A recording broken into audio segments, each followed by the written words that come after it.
Hello mates, hope you are doing well. Today we are going to cover 3 और 4 topics, जिसमें हम पढ़ेंगे imperialism.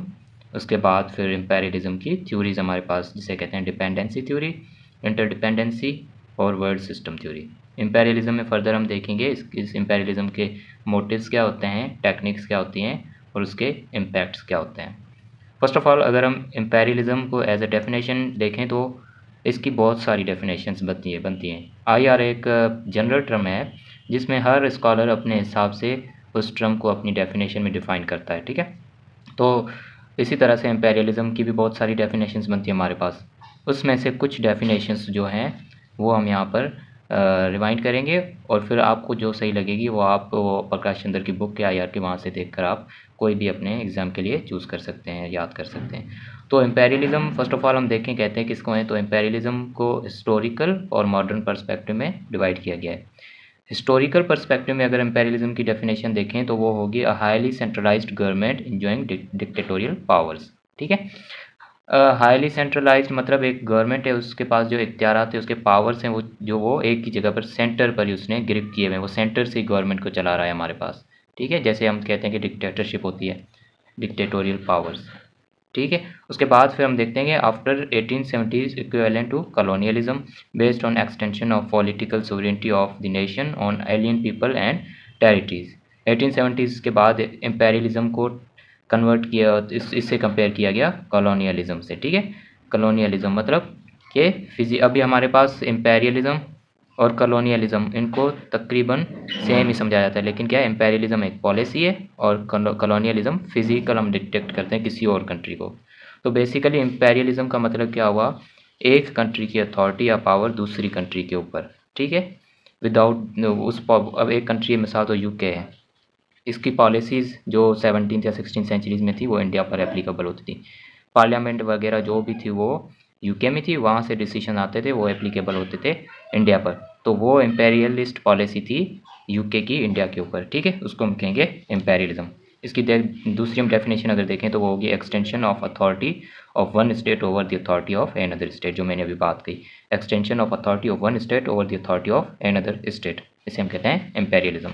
इसकी हमारे पास एक मॉर्गन्थो ने डेफिनेशन दी थी, दूसरा माइकल बैरेट ब्राउन ने।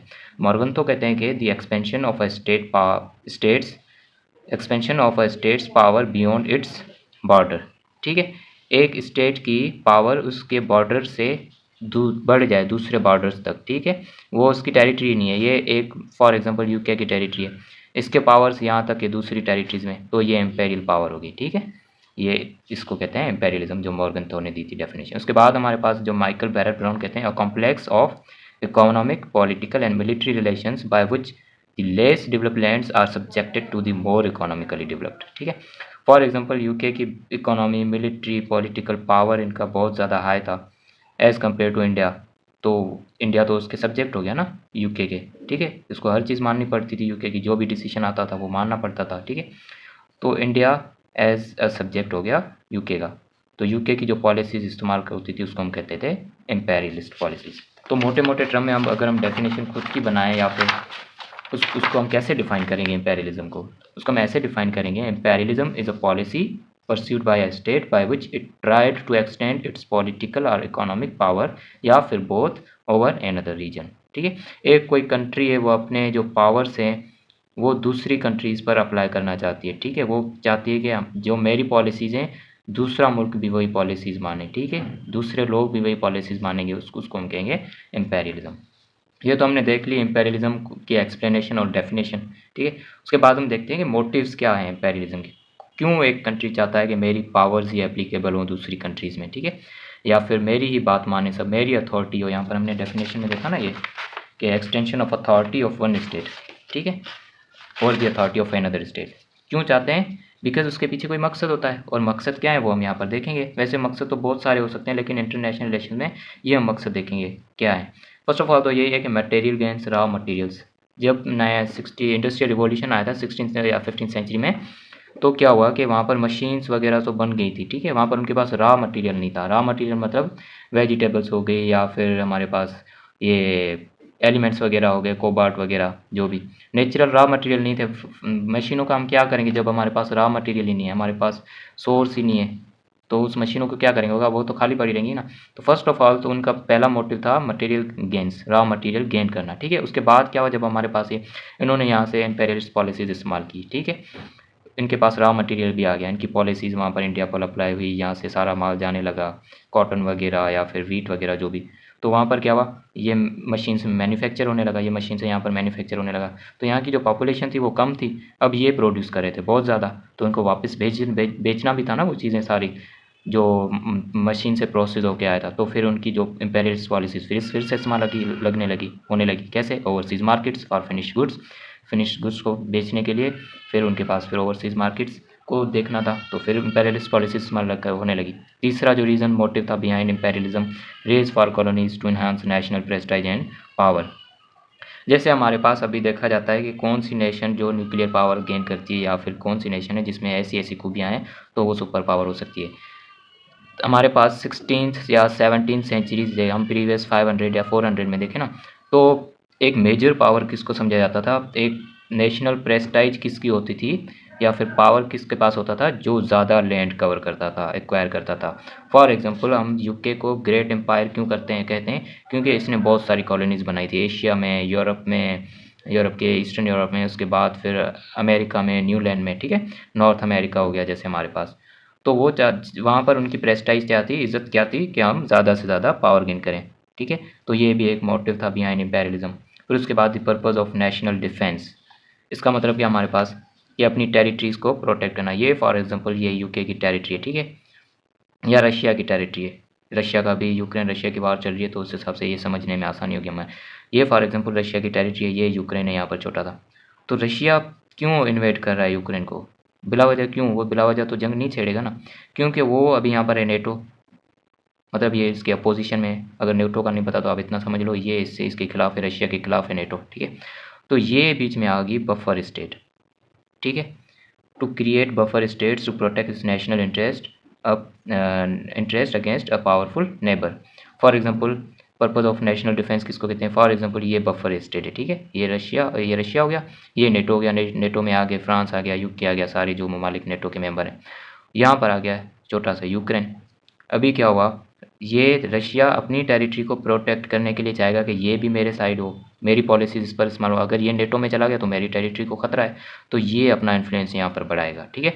तो उसको कहते हैं national defence, purpose of national defence, create buffer state. तो ये यहाँ पर बफर स्टेट क्रिएट करेगा रशिया, उसको फिर कहते हैं इम्पेरियलिस्ट पॉलिसीज इस्तेमाल होती हैं, ठीक है, मोटिव बिहाइंड इम्पेरियलिज्म। जो हमारे पास इसके बाद है टू सेटल सरप्लस पॉपुलेशन, वही बात होगी हमारे पास 1960 सेंचुरीज़ में पॉपुलेशन बहुत ज़्यादा बढ़ रही थी, तो उसको सेटल तो करना था ना। तो जैसे हमारे पास इंडिया में अंग्रेज़ आ गए, क्रिश्चियन आ गए, ठीक है, वहाँ पर न्यूलैंड में भी चले गए सारे।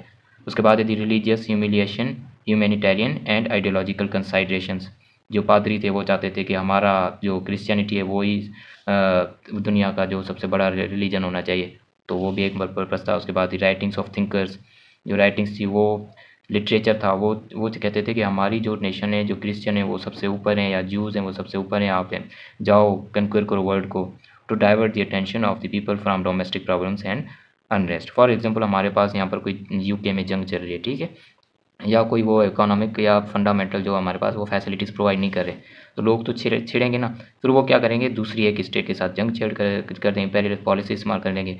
इन लोगों का माइंड जो अज खुद डाइवर्ट हो जाएगा, जैसे मोदी कश्मीर में कर रहा है, इलेक्शन वगैरह होता है तो कश्मीर में मसला शुरू कर देता है, तो वो माइंड लोगों का वहाँ पर चला जाता है, तो अंदरूनी जो मसाइल हैं वो डाइवर्ट हो जाते हैं। ये भी एक मोटिव हो सकता है। उसके बाद हम देखते हैं कि टेक्निक्स क्या है बिहाइंड इम्पेरियलिज्म। टेक्निक्स क्या हो सकती है हमारे पास, एग्रेशन एंड एनेक्सेशन, दूसरों की एनेक्सेशन मतलब आर्मी वगैरह लेके जाके फोर्स का इस्तेमाल करके, ठीक है। इंडिया में कैसे आए थे, पहले ट्रेडर्स हो के आए, फिर आहिस्ता आहिस्ता आर्मीज लेके आए, ठीक है। एग्रेशन एंड एनेक्सेशन, उनकी जो ज़मीनें हड़प करो। इकोनॉमिक कंसेशन, ठीक है, जैसे चाइना अभी कर रहा है, ठीक है, आप पहले उनको एक इकोनॉमिक कंसेशन दो, उसके बाद फिर उनकी सारी जायदाद हड़प कर लो। Lease old Britain obtain Hong Kong from China for 99 years in 1898, ठीक है, आप छोटा सा ज़मीन का टुकड़ा लो, फिर उस पर अपना कब्जा जमा कर लो, ये भी एक टेक्निक हो सकती है। उसके बाद फिर है स्फीयर ऑफ इन्फ्लुएंस, जैसे यहाँ पर मैंने आपको बताया कि ये यूक्रेन का आपने क्रिएट किया है बफर जोन, वहाँ पर आप इन्फ्लुएंस बढ़ाएं, उसके बाद आहिस्ता आहिस्ता वो चीज़ अपनी ग्रिप में कर लें। उसके बाद है economic control, economic investment and economic assistant. Best example है हमारे पास ये BRI, belt and road initiative, जो चाइना कर रहा है, जैसे अभी श्रीलंका बैंकरप्ट हो गया, क्यों?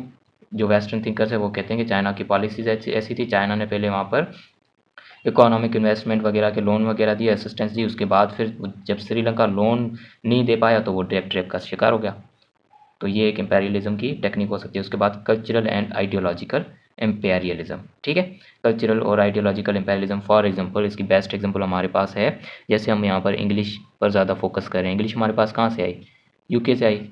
क्यों? क्योंकि वो टेक्निक थी एम्पेरियलिज्म बढ़ाने की। अभी हम वेस्टर्न थिंकिंग के ज़्यादा लोग ज़्यादा एजुकेटेड होते हैं, वेस्टर्न थिंकर्स का सोचते हैं, उसके बाद फिर हम कपड़े भी पैंट शर्ट पहनते हैं, उनका कल्चर अडॉप्ट किया हुआ है हमने, ठीक है।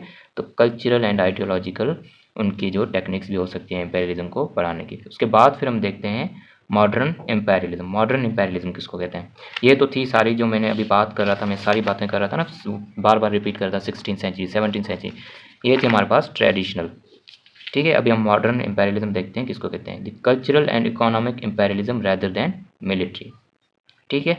ये जो अभी बात की मैंने, मिलिट्री आपने फोर्स का यूज़ ही नहीं करना। क्यों? क्योंकि हमारे पास नॉन स्टेट एक्टर्स आ गए, यूएनओ आ गई, न्यूक्लियर वेपन्स आ गए, तो हम मिलिट्री का यूज़ नहीं कर सकते। मिलिट्री का यूज़ करेंगे तो फिर यूएनओ पर दरबड़ मच जाएगी, सही है, सारे सैंक्शंस लग सकते हैं। या फिर न्यूक्लियर वेपन्स हमारे पास आ गए हैं, अगर यूएस ने किसी एक कंट्री पर, फॉर एग्जांपल यूएस ने किसी एक कंट्री पर अपना अथॉरिटी जमाना चाहिए, ठीक है। फॉर एग्जांपल ये है वियतनाम, ठीक है। तो ये तो वियतनाम है रशिया की पार्टी, ठीक है। तो ये क्या करेगा, रशिया इस पर हमला कर सकता है, न्यूक्लियर वेपन्स, इसके पास भी न्यूक्लियर वेपन है, ये भी इसके पास भी न्यूक्लियर वेपन है, क्योंकि वियतनाम रशिया का छोटा सा बच्चा है। यूएस इस पर हमला करेगा तो इसको तो जाहिर है गुस्सा आएगा, तो ये इस पर करेगा हमला, ये इस पर। तो इसको अवॉइड करने के लिए, मिलिट्री को अवॉइड करने के लिए आजकल जो मॉडर्न एम्पेरियलिज्म चल रही है वो है कल्चरल एंड इकोनॉमिक एम्पेरियलिज्म, जैसे चाइना कर रहा है, ठीक है। आप या तो फिर इकोनॉमिक असिस्टेंस दो, या फिर आप मीडिया के थ्रू ऐसी ऐसी बातें करो जो लोगों के माइंड है ना, वो आपकी तरफ आना शुरू हो जाए। इसमें हम देखते हैं कि ज़्यादातर स्कॉलरशिप्स हम पाकिस्तानी जाना चाहते हैं, जो वेस्टर्न कंट्रीज जाना चाहते हैं। चाइना क्यों नहीं जाना चाहते? हांगकॉन्ग क्यों नहीं जाना चाहते?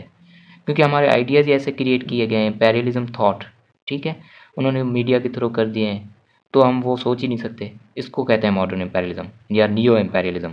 स्टेट्स क्या कहते हैं, retain sovereignty but their economic life is completely dominated by imperialist country, ठीक है। जो स्टेट्स होते हैं ना, जो सब्जेक्टेड कंट्रीज़ के, वो सुवरिनिटी तो करते हैं, रिटेन करते हैं, उनकी खुद सुवरिनिटी बरकरार रहती है, लेकिन उनकी जो जो इकोनॉमिक लाइफ है ना, वो डोमिनेटेड हो जाती है एम्पेरियलिस्ट कंट्री के। फॉर एग्जांपल हम कहते हैं कि हम आईएमएफ के डेब्ट ट्रैप का शिकार हैं, ठीक है, ये एम्पेरियलिस्ट पॉलिसीज़ का शिकार हैं। तो हम आईएमएफ की बातें क्यों माननी पड़ती हैं? क्योंकि हम उसमें फंस गए हैं, उससे निकल नहीं सकते। हम कहते हैं कि हम अमेरिका की बात क्यों क्यों माने, we are sovereign but we are entangled in this डेब्ट ट्रैप, जो कि न्यू एम्पेरियलिज्म की तरफ से क्रिएट किया गया है, ठीक है, उन्होंने पॉलिसी इस्तेमाल की है। इम्पैक्ट्स ऑफ एम्पेरियलिज्म, अब इम्पैक्ट्स देखते हैं क्या पढ़ते हैं एम्पेरियलिज्म के। फर्स्ट ऑफ ऑल तो सीएसएस पूरे में हमने जो डिवाइड करना पड़ता है वो पॉलिटिकल, इकोनॉमिक एंड सोशल में, ज़्यादातर उसके पास रिलीजियस आ जाता है दूसरे फैक्टर, लेकिन ये तीन बेसिक हैं। पॉलिटिकल इम्पैक्ट्स जो थे हैं एम्पेरियलिज्म के, वो हैं आपकी जो पॉलिसीज़। फॉर एग्जांपल हम यहाँ पर इंडिया था ना, ये यूके था, तो पॉलिटिकल जो सारी जो पॉलिसीज़ वो इंडिया पर तो यहाँ से एप्लीकेबल हो रही थी ना, यही सारे जो पॉलिसीज़ डिसाइड करते थे वो अप्लाई होती थी यहाँ पर।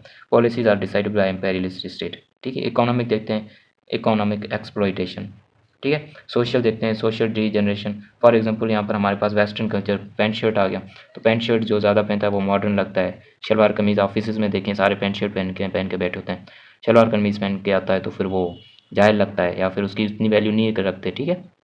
तो ये है हमारे पास social degeneration, superior subordinate relationship. Superior pant shirt हो गया, सबऑर्डिनेट शलवार कमीज़ हो गया, एक कल्चर का दूसरे कल्चर के ऊपर हावी होना, ठीक है। दूसरा हमारे पास रीज़न है चांसेस ऑफ वार, जो मैंने अभी ये न्यूक्लियर वार का बताया, ये इम्पैक्ट हो सकता है। उसके बाद तीसरा हम देखते हैं हमारे पास, it exposes the native people to superior civilisation and culture, ठीक है। एक्सपोज करती है जो बाहर की हमने हमारे पास जो सिविलाइजेशन आई है या कल्चर के लोग आए हैं वो कैसे हैं, उसके बाद फिर हम दूसरी जो सिविलाइजेशन या कल्चर के लोग आएंगे उन पर ट्रस्ट करें या ना करें, ठीक है। उसके बाद देखते हैं हमारे पास इसमें जो इसके कुछ फ़ायदे भी हैं, बेनिफिट्स भी हैं। बेनिफिट्स क्या हमारे पास, create sense of unity among people. For example कोई फॉरेन हमारे पास जो बाहर के लोग आते हैं वो आकर झगड़ा करते हैं, ठीक है, तो हम आपस के मसाइल भूल कर उससे लड़ना शुरू हो जाते हैं, यूनिटी क्रिएट हो जाती है हमारे दरमियान। This is one of the basic plus point for of imperialism. ठीक है, नेटिव पीपल होते हैं उनके दरमियान यूनिटी कायम हो जाती है। उसके बाद दूसरा जो benefit, development of backward areas. जो बेस्ट एग्जांपल है हमारे पास वो है इंडिया और पाकिस्तान के जो स्कूल्स वगैरह एजुकेशन सिस्टम है, facilities of modern education system, buildings वगैरह, infrastructure, the art of self government. ठीक है, तो encourages the native people to fight for their independence. ये हमारे पास इसके इम्पैक्ट्स हैं, जो कि नेगेटिव भी हैं, पॉजिटिव भी हैं, बेनिफिट भी हैं। उसके बाद हम देखते हैं हमारे पास डिपेंडेंसी थ्योरी। डिपेंडेंसी थ्योरी या फिर हमारे पास दूसरी जो थ्योरी है वर्ल्ड सिस्टम थ्योरी, इसकी जो एक्सटेंशन है वो दूसरे आगे हम पढ़ेंगे। तो ये हमारे पास आती है एम्पेरियलिज्म में। ठीक है, जो ये इसके स्कॉलर्स हैं डिपेंडेंसी थ्योरी के, वो एक्सप्लेन करते हैं कि वर्ल्ड के अंदर इनइक्वालिटी क्यों है, क्यों कुछ जो मुल्क हैं वो ज़्यादा अमीर हैं, क्यों कुछ जो मुल्क हैं वो ज़्यादा गरीब हैं, क्यों कंट्रीज़ डेवलपिंग कंट्रीज़ हैं, क्यों कंट्रीज़ डेवलप्ड कंट्रीज़ हैं। ठीक है, उसको डिफ़ाइन करने के लिए डिफरेंट थ्योरीज हमारे पास आई। जैसे हमारे पास वॉर क्यों होती है उसके लिए रियलिज्म, लिबरलिज्म वगैरह आई। यहाँ पर वर्ल्ड सिस्टम को डिफाइन करने के लिए डिपेंडेंसी थ्योरी और इंटरडिपेंडेंस थ्योरी वो आई। तो डिपेंडेंसी थ्योरी स्कॉलर्स डिफाइन करते हैं कि an approach to understand the economic under development that emphasis the putative constraints impose by the global political and economic order. ये कहते हैं कि हमारे पास जो कुछ कंट्रीज़ हैं वो ज़्यादा गरीब क्यों हैं, अंडर डेवलपमेंट क्यों है, क्योंकि एक global political and economic order ही ऐसा बनाया गया है जिसकी वजह से वो कंट्रीज़ कर ही नहीं पाते, तरक्की कर ही नहीं पाते, डेवलप हो ही नहीं पाते। प्यूटेटिव कंस्ट्रेंट्स मतलब कि उनके आगे ऐसी ऐसी कंडीशंस आ जाती हैं कि वो ज़्यादा बढ़ ही नहीं पाते। ठीक है, उसके बाद हम देखते हैं कौन कौन सी कंडीशंस हैं। वो उसको डिफ़ाइन करते हैं कि ये कंट्रीज़ इन 4 चीज़ों में डिवाइड किए गए हैं जो वर्ल्ड सिस्टम को डिफ़ाइन करते हैं। CCPC CPPP ये आपको याद करना पड़ेगा। सेंटर ऑफ सेंटर, बहुत ज़्यादा अमीर ममालिक। ठीक है, इसमें आ जाते हैं बहुत ज़्यादा अमीर ममालिक, US हो गया, UK हो गया, फिनलैंड, स्वीडन वगैरह। ठीक है, PC पेरिफेरी ऑफ सेंटर, यहाँ पर इससे थोड़े से गरीब। सेंटर ऑफ पेरिफेरी, इससे थोड़े से गरीब। पेरिफेरी ऑफ पेरिफेरी, सबसे गरीब। ये हो गया हमारे पास। फॉर एग्जांपल इसका अगर हम चार्ट बनाए ना, ये हो गया है CC। ठीक है, सेंटर ऑफ सेंटर, ये ज़्यादा अमीर मुल्क। उसके बाद ये आ गए हमारे पास CP, सेंटर ऑफ पेरिफेरी। ठीक है, तो PC पेरिफेरी ऑफ सेंटर। इसके बाद फिर हमारे पास आता है तीसरा सेंटर ऑफ पेरिफेरी। पेरिफेरी का मतलब ये है जो एक्सटेंडेड हो, बाहर वाली चीज़। ठीक है, और पेरिफेरी ऑफ पेरिफेरी ये फॉर एग्जांपल पाकिस्तान अगर हमारे पास गरीब से गरीब मुल्क है तो यहाँ पर आएगा, अमीर से अमीर मुल्क है तो यहाँ पर आएगा। US वगैरह हैं अमीर से अमीर तो यहाँ आते हैं, पाकिस्तान यहाँ आता है। तो उसके कुछ मसाइल, उसके कुछ जो कंस्ट्रेंट्स हैं वो कंस्ट्रेंट्स क्या है, ऐसा क्यों ग्लोबल सिस्टम बनाया गया है जिससे वो गरीब, कुछ मुल्क गरीब हैं, कुछ ज़्यादा गरीब हैं। तो वो इनको डिफ़ाइन करते हैं कि सेंटर ऑफ सेंटर में कंट्रीज़ हैं, और उसके बाद फिर पेरिफेरी ऑफ सेंटर में, उसके बाद फिर इसमें ये इस चार्ट में। ठीक है, वो डिफ़ाइन करते हैं, कहते हैं कि प्राइमरी इंडस्ट्री जो है या natural raw material, highest labour वगैरह है। प्राइमरी इंडस्ट्री में जो कंट्रीज़ आते हैं ना, उनके पास होते हैं natural raw material, highest labour, और वो कमाते कितना है, सबसे कम। और वो आते हैं पेरिफेरी ऑफ पेरिफेरी में, जो मैंने आपको बताया अभी। ठीक है, उसके बाद कहते हैं कि उसके बाद फिर सेकेंडरी इंडस्ट्री आती है, सेकेंडरी क्लास आती है। इसमें क्या होता है, मैन्युफैक्चरिंग होती है, प्रोसेसिंग होती है। जैसे जापान हो गया, चाइना हो गया, इंडिया हो गया। ठीक है, ऐसी कंट्रीज़ आती हैं, डेवलपिंग कंट्रीज़ आती हैं जो मैन्युफैक्चरिंग और प्रोसेसिंग का काम करती हैं। उसके बाद फिर lowest labour as compared to periphery of periphery, इससे कम लेबर होती है, वो आते हैं इन दोनों के अंदर। ठीक है, वो कहते हैं इनके। और जो टर्शरी इंडस्ट्री हमारे पास, जिसमें एक्सपर्ट क्लास बैठती है, जो चीज़ों को देखती है। फॉर एग्जांपल हमारे पास एक एरोप्लेन है। ठीक है, इसको हम एग्जांपल के हिसाब से समझते हैं। हमारे पास एरोप्लेन है, एरोप्लेन के पार्ट्स कहाँ से आएंगे, एलिमेंट्स छोटे छोटे, कोबाल्ट वगैरह, आयरन वगैरह, वो आ गए अफ्रीका से। ठीक है, अफ्रीका से आ गए, तो ये हो गया पेरिफेरी ऑफ पेरिफेरी। तो वो पार्ट्स मैन्युफैक्चर और प्रोसेसिंग कहाँ पर होंगे, जापान, जापान सही है, इंडिया। ठीक है, यहाँ पर, या फिर वो थोड़ा फर्दर आगे जाके उनकी प्रोसेसिंग कहाँ पर होगी, हम देखते हैं जर्मनी। ठीक है, जर्मनी हो गया, या फिर हम कहते हैं कि फ्रांस हो गया। उसके बाद फिर जो काम होता है ना, बस एरोप्लेन तो बन गया, अब चलाना कैसे है, उसकी एग्जीक्यूशन कैसे करनी है, मैनेजमेंट कैसे करनी है, डिज़ाइन कैसे तय करना है, वो करते हैं ये मुल्क US, फिनलैंड। ठीक है, सेंटर ऑफ सेंटर वाले। तो इस चार्ट की वजह से, इस इनइक्वालिटी की वजह से ही कुछ ममालिक जो ज़्यादा गरीब हैं, कुछ ज़्यादा अमीर हैं, तो वो आते हैं ना, यूएस और फिनलैंड वगैरह, वो आते हैं इस क्लास में, expert class, lowest level, level तो है ही नहीं, हाईएस्ट पे, पैसा ज़्यादा मिलता है, डिज़ाइन एंड एग्जीक्यूशन। इसको कहते हैं डिपेंडेंसी थ्योरी। डिपेंडेंसी मतलब एक डेप्थ ट्रैप बनाया जाता है, डिपेंडेंट बनाया जाता है, ठीक है। फॉर एग्जांपल हमारे पास सबसे ज़्यादा मेहनत तो ये करे ना, नेचुरल रॉ मटेरियल, माल भी इनका और मजदूरी भी इनकी, और इन्हीं को सबसे ज़्यादा दिया जा रहा है, ठीक है। उस वर्ड सिस्टम को डिफाइन करने के लिए उस जो स्कॉलर्स ने डेफिनेशन वगैरह दी, उसको कहते हैं डिपेंडेंसी थ्योरी। उसके बाद दूसरे स्कॉलर्स आते हैं हमारे पास, वो कहते हैं कि वर्ड सिस्टम में जो ग्लोबलाइजेशन है उसमें भी इक्वालिटी है, ठीक है। वो कैसे, उसको डिफाइन करने के लिए हमारे पास दूसरी आ गई थ्योरी, इंटरडिपेंडेंसी थ्योरी। वो डिफाइन करते हैं इंटरडिपेंडेंसी थ्योरी को, a complex web of economic interdependence undermines state power and elevate the influence of transnational non state actors. International organisations, ठीक है। इंटरनेशनल ऑर्गेनाइजेशंस का इतना ज़्यादा रोल बढ़ गया है कि वो डेप्थ क्रिएट कर देती हैं, और ग्लोबलाइजेशन के इस जहाँ पर सब इंटरकनेक्टेड हैं, ठीक है, वो उसका इंटरकनेक्टेडनेस को वो एक्सप्लॉइट करते हैं जो अमीर ममालिक हैं गरीब ममालिक को, ठीक है। तो ये इंटरनेशनल ऑर्गेनाइजेशन है ना, ये इसका बहुत बड़ा रोल है। इंटरडिपेंडेंसी थ्योरी बेसिकली यही कहती है कि कॉम्प्लेक्स वेब ऑफ ग्लोबलाइजेशन है जहाँ पर सारी कंट्रीज जो इंटरकनेक्टेड हैं, तो एक कंट्री का जो इम्पैक्ट है दूसरे पर ज़्यादा जल्दी पड़ जाता है। फॉर एग्जांपल पाकिस्तान में कोई इंसिडेंट हुआ तो उसका फिर इम्पैक्ट इंडिया पर हो जाता है, अफगानिस्तान पर हो जाता है, ठीक है। तो उस चीज़ को डिफ़ाइन करने के लिए यहाँ पर हमारे पास इंटरनेशनल ऑर्गेनाइजेशंस का रोल होता है, और वो क्या करते हैं कि अपना इन्फ्लुएंस एलिवेट करते हैं और फिर डिपेंडेंसी क्रिएट करते हैं। फॉर एग्जांपल हमारे पास situations characterised by reciprocal effects among actors in different countries, ठीक है। ये दी गई थी रॉबर्ट कर्ने एंड जोसेफ नाई की वजह से 1970s में। ये जो उन्होंने जो बुक प्रिंट की थी, पावर एंड इंटरडिपेंडेंस, उसमें ये थ्योरी दी गई थी। ये कैसे इंटरडिपेंडेंसी क्रिएट होती है हमारे पास, economic dependency creates political interdependency and political interdependency creates डेप्थ ट्रैप, ठीक है। इसकी बेस्ट केस स्टडी हमारे पास आईएमएफ, ठीक है। आईएमएफ और दूसरे कंट्रीज़, फॉर एग्जांपल हम पाकिस्तान ले लेते हैं, ठीक है। इन्होंने पहले जो वेस्टर्न कंट्रीज़ हैं, इन्होंने कहा भाई हम ग्लोबलाइजेशन का सिस्टम करते हैं। फॉर एग्जांपल ग्लोबलाइजेशन मतलब इंटरकनेक्टनेस, एक दूसरे पर कंट्रीज़ डिपेंडेंट हो गया, पाकिस्तान तो हो गया डिपेंडेंट, सही है। अब ये क्या हुआ, इसकी पाकिस्तान की इंपोर्ट ज़्यादा है, एक्सपोर्ट ये बहुत कम है, क्योंकि इनका जो जो सामान है वो आगे बिकता नहीं है, लेते नहीं है कंट्री, सही है, या फिर इनके अपने खुद के मसाइल हैं। तो क्या पाकिस्तान तो डिपेंडेंट हो गया इनके ऊपर, क्योंकि इनको इंपोर्ट करना पड़ता है, यहाँ से सामान मंगवाना पड़ता है। तो फिर जब डिफ़ॉल्ट होता है तो फिर आईएमएफ से पैसे लेता है, आईएमएफ इनको पैसे देती है, तो फिर ये आईएमएफ की कंडीशनैलिटीज़ माननी पड़ती है पाकिस्तान को।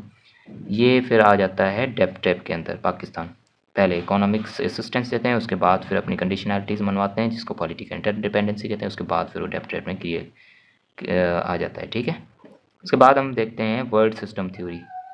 वर्ड सिस्टम थ्योरी भी एक्सटेंडेड फॉर्म है डिपेंडेंसी थ्योरी। अगर आपको डिपेंडेंसी थ्योरी समझ आ गई है तो फिर वर्ड सिस्टम थ्योरी कुछ भी नहीं है, क्योंकि ये एक्सटेंडेड फॉर्म है डिपेंडेंसी थ्योरी की। इसमें जो सारी बातें हैं ना वर्ड सिस्टम थ्योरी में, डिपेंडेंसी थ्योरी वाली हैं, लेकिन इसको चेंज किया गया, वर्ड्स को चेंज किया गया है, ठीक है। For example a way of categorising the countries in the world based on their economic power. जैसे डिपेंडेंसी थ्योरी में हमने देखा था centre of centre, centre of periphery of centre, centre of periphery, periphery of periphery, ठीक है। तो यहाँ पर भी यही बात करते हैं, way of categorising the countries in the world based on their economic power.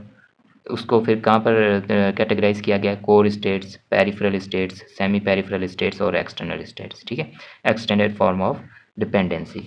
इसमें हम देखते हैं फिर कोर स्टेट्स में कौन कौन से कंट्रीज आते हैं, वेल्दी कंट्रीज, यूएस हो गया, फिनलैंड, स्वीडन वगैरह, ठीक है, यूके। मिलिट्री स्ट्रॉन्ग होती है जिनकी, होल्ड सिग्निफिकेंट सोशल पावर, ठीक है। जैसे अब मैंने आपको बताया कि हम हमारा जो कल्चर है उसमें हम पेंट शर्ट वगैरह, इंग्लिश लैंग्वेज वगैरह इंक्लूड करते हैं, उसका सिग्निफिकेंट सोशल पावर भी हो। फिर पेरिफेरल कंट्रीज़ कौन से हैं, पुअर, गरीब, एक्सप्लॉइटेबल रिसोर्सेज, ठीक है, उनके पास रॉ मटेरियल हो, do not possess great social stability. उसके बाद फिर सेमी पेरिफेरल में कौन कौन से, some points characterised some of the characteristics of peripheral and core.